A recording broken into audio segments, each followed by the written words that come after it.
That's why, darling, it's incredible. 코미디언은 왓츠맨이 시작하자마자 죽어버리는 히어로입니다. 하지만 그럼에도 존재감이 대단하고 그의 죽음이 가져온 영향 또한 상당한데요. 이번 영상에서는 히어로계의 이단아 코미디언에 대해 알아보겠습니다. 코미디언, 본명 에드워드 모건 블레이크는 살해당할 당시에도 나이가 60대임에도 불구하고 186cm의 키에 101kg에 달하는 근육질의 몸을 가지고 있습니다. 담당 형사는 미식 축구 선수 같은 몸이라고도 말합니다. 나이프를 입에 물고 섬에 침입할 정도로 압도적인 수행 능력을 가졌기도 했죠.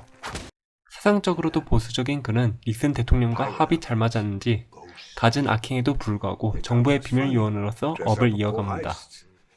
이 악행이라는 것이 보통이 아닌데 회의 중에 갑분싸를 만들거나 시민들한테 총을 쏘거나 동료를 강간하려다 처맞거나 베트남 전쟁에서는 자기 자식을 임신한 여성을 총으로 쏴 죽이기까지 합니다. 그러면서 남 탓은 덤이죠. 애초에 히어로가 된 이유 자체가 폭력적인 욕구를 풀기 위한 것이니 말 다했죠. 하지만 이와는 별개로 한 일도 아주 많습니다. 태평양 전쟁과 베트남 전쟁에서 공을 세우거나 영화판에서는 케네디 대통령을 암살하거나 닉슨 대통령을 사임하게 만든 워터게이트 사건을 묻어버리거나 실제로는 실패했던 이란 미국 대사관에서의 인질극을 해결하고는 합니다. 이는 닥터 맨하탄이 세계의 문제에 무관심한 미국을 상징한다면 코미디언은 폭력으로 역사를 쓴 미국을 상징한다고도 할 수 있겠습니다. 이 때문에 맨하탄과 코미디언이 유일하게 정부로부터 허가를 받은 히어로라는 점은 어딘가 시사적으로 보이기도 합니다. 여담으로 허무주의는 무언가를 하려고 행동하는 능동적 허무주의와 염세적인 반응과 염세적인 행위 외에는 딱히 무언가를 하려고 하지 않는 수동적 허무주의로 나뉜다고 합니다. 로우셰크와 오즈만디아스가 염세적이면서도 세상을 다른 길로 이끌려는 능동적 허무주의자라면 닥터 맨하탄과 코미디언은 수동적 허무주의자라 할 수 있겠습니다. 수동적 허무주의자는 대체로 찰나적인 향락주의나 무관심한 이기주의로 나뉜다고 하는데 누가 어디에 해당하는지는 뻔한 것 같습니다. 철학자 니체가 제일 싫어한 것 중 하나가 이 수동적 허무주의자였습니다. 이전 영상에서 말했듯 니체의 사상을 이어받은 듯한 오즈만디아스가 코미디언을 좋아하지 않는 것은 자명한 일일지도 모르겠습니다. 결국 오즈만디아스의 음모를 알게 된 코미디언은 창문 밖으로 떨어져 죽게 됩니다. 하긴 한 짓을 생각하면 더 비참하게 죽어도 상관없다는 생각도 들기는 합니다. 그런데 이상한 점은 그가 죽기 며칠 전 오즈만디아스의 음모를 알고 울었다는 것입니다. 그 많은 악행을 저지르고도 미동도 하지 않았던 그가 말이죠. 그 이유를 알면 코미디언이란 존재에 대해 먼저 알아야 할 겁니다. 코미디언이란 직업은 무대에서는 능청스럽게 준비한 개그를 선보이지만 누구보다 불특정 다수인 관객인 시선에 노출되어 있는 사람들입니다. 근본적으로 저들이 칼자루를 잡고 있다고 의식하고 있을지도 모릅니다. 왓츠맨의 코미디언도 별반 다르지 않습니다. 자신의 폭력적 욕구를 원없이 선보이지만 그 뒤에는 당연하게도 따가운 눈총이 쏟아집니다. 코미디언은 이게 마음에 들지 않았죠. 그래서 자기 대신 화살을 돌릴 사람을 구하게 됩니다. 쉽게 말해 남 탓을 하는 거죠. 저는 이게 코미디언이 지닌 통찰력의 원천이라고 생각합니다. 그의 시선에는 모든 것이 코미디나 풍자극으로 보이기 시작합니다. 자신을 경멸하는 사람들도 마치 코미디에서 자주 등장하는 정치인들처럼 떳떳하지 않은 사람이라고 생각합니다. 동료를 구하러 온 히어로도 그저 때리면서 쾌감을 느끼는 사디스트이고 자기를 비난하는 퍼랭이도 누가 죽든 말든 별 관심 없는 이기주의자입니다. 이를 반복하면서 그의 책임감은 점점 옅어지게 됩니다. 그러던 중 그는 궁극의 변명거리를 발견합니다. 어차피 세상은 핵폭탄으로 멸망한 팔자라는 거죠. 어차피 망할 세상이고 우리가 인류 마지막 세대인데 노력할 이유가 뭐가 있냐는 겁니다. 그러면서 라이트아웃에게 우리가 사회를 지키는 유일한 방패라고 말하며 정권 유지에만 나서는 모습은 흡사 진실을 알면서도 진실을 숨기는 1984의 허무주의자 오브라인을 연상케 하기도 합니다. 그러던 중 그는 오즈만디아스의 외계 침공 음모론을 알게 됩니다. 이 계획이 성공한다면 수백만이 죽게 될 것이란 것도 꿰뚫어 보죠. 온갖 나쁜 짓은 다 하고 다닌 자기가 봐도 섬뜩하다는 생각이 듭니다. 그리고 만약 이게 실현된다면 어쩔까? 사람들도 자신들과 비슷한 공포를 느끼고 서로 화해를 하려고 하지 않을까 하는 생각이 머리를 스칩니다.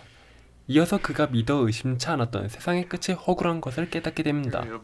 반대로 말하자면 오즈만디아스의 말대로 그가 즐기던 폭력의 시대가 저물게 된 겁니다. 물론 이 음모를 폭로해서 막을 수도 있습니다. 하지만 그랬다가는 인류는 본인의 예상대로 멸망의 길을 걷게 될 겁니다. 닉슨 대통령의 정권 유지에만 힘쓰던 그가 느닷없이 인류를 위해 침묵을 지키는 히어로 노릇을 해야 하는 겁니다. 그 순간 그는 깨닫게 됩니다. 칼자루는 다른 사람이 쥐고 있는 것이 아니라는 것을, 자신의 손에 세상의 명운이 달려있다는 것을 말입니다. 다른 사람의 시선에도 아랑곳하지 않게 만들어준 남탓과 세상 탓에 한계가 온 겁니다. 코미디언은 그제야 자신의 악행이 본인 손에 의해서 이루어졌다는 것을 깨닫게 됩니다. 이제가 산더미처럼 불어난 자책감을 맛본 그는 결국 비참한 최후를 맞이하게 됩니다. 결국 코미디언이 마지막에 운 이유는 왓츠맨의 결말처럼 책임감을 느꼈기 때문이라고 할 수 있겠습니다. 여담으로 이런 코미디언의 모티브에 대해 개인적인 생각을 말해보겠습니다. 우선 찰턴 코믹스의 피스메이커가 있습니다. 저번에 개봉한 더 수사이드 스쿼드에서 미국을 위해 비밀을 지키는 삐뚤어진 애국자로 활약한 바 있죠. 그리고 DC 코믹스의 얼굴 마담 코미디언 조커가 있습니다. 조커와의 연관점은 다음에 있을 킬링 조크 리뷰 영상에서 다루어 보도록 하죠. 그 외에 앞서 말한 1984의 오브라이언도 연관이 있을 수 있지만 개인적으로 폭력적이고 마지막에 우는 광대라는 점에서 페데리코 펠리니 감독의 영화 라스트라다에 나오는 고개사 잠파노를 닮은 것 같기도 합니다. 비슷한 이유로 스콜세지 감독의 성난 황소에 나오는 제이크 라모타에서 모티브를 얻었을지도 모릅니다. 또는 악행을 저지르면서 타인의 위선을 찌르는 점에서 라슈몽의 세계관과 유사한 면이 있습니다. 혹은 같은 코미디언이란 점에서 채플린 감독의 살인광 시대에 나오는 앙리 베르두와 닮았을지도 모릅니다. 베르두는 불황 시기에 가족을 먹여 살리기 위해 돈 많은 귀부인들과 결혼한 뒤 살해해서 돈을 타는 끔찍한 범죄를 연이어 저지릅니다. 하지만 후반부에 어떤 일을 계기로 굉장히 염세적인 사람이 되어서 희망도 없이 세상과 사회탐만 하는 인간이 되고 맙니다. 그는 결말부에 한두 명을 죽이면 살인자이지만 수백만을 죽이면 영웅이 된다는 말을 남기기도 했는데 이는 왓츠맨의 내용과도 일맥상통하는 부분이 있다고 생각합니다. 앞서 말한 작품들은 모두 좋은 작품이니 기회가 되면 감상하시는 걸 추천합니다. 한편 왓츠맨에서 죽었던 코미디언은 놀랍게도 그 후속작인 둠스데이 클락에서도 다시 등장합니다. DC 코믹스 인간 중 가장 똑똑한 인간으로 꼽히는 렉스 루터에게 총을 쏘면서 화려하게 등장하죠. 하지만 이 뒤로는 그냥 나오지 않는 게 나았을 정도로 미미한 활약을 보이다 퇴장하고 마는데요. 하지만 둠스데이 클락에서 오지만디아스가 렉스 루터를 만나 닥터 맨하탄을 부르려고 했던 것을 생각하면 아무 활약이 없었다고 할 수도 없습니다. 여기서 맨하탄을 부르는 데는 그가 차원을 넘으면서 접촉했던 물건이 필요한데 마침 루터가 이러한 물건을 잔뜩 수집하고 있었거든요. 게다가 루터와 맨하탄은 둘 다 슈퍼맨에게 깊은 관심을 보이고 있었기 때문에 그 둘이 만났다면 손을 잡았을 가능성이 큽니다. 슈퍼맨의 아치에너미인 루터와 DC 코믹스 관점에서 봐도 신과 같은 강함을 가진 맨하탄이 힘을 합치면 미증유의 사태가 벌어졌을지도 모르죠. 왓츠맨에서도 코미디언의 죽음이 로우셰크의 일기를 남긴 원인이 되었으니 결국 또 코미디언이 세상을 구했다고도 할 수 있겠죠. 아마도 말입니다. 아무튼 이번 영상이 마음에 드셨다면 좋아요와 구독 부탁드리며 다음 영상에서 뵙겠습니다.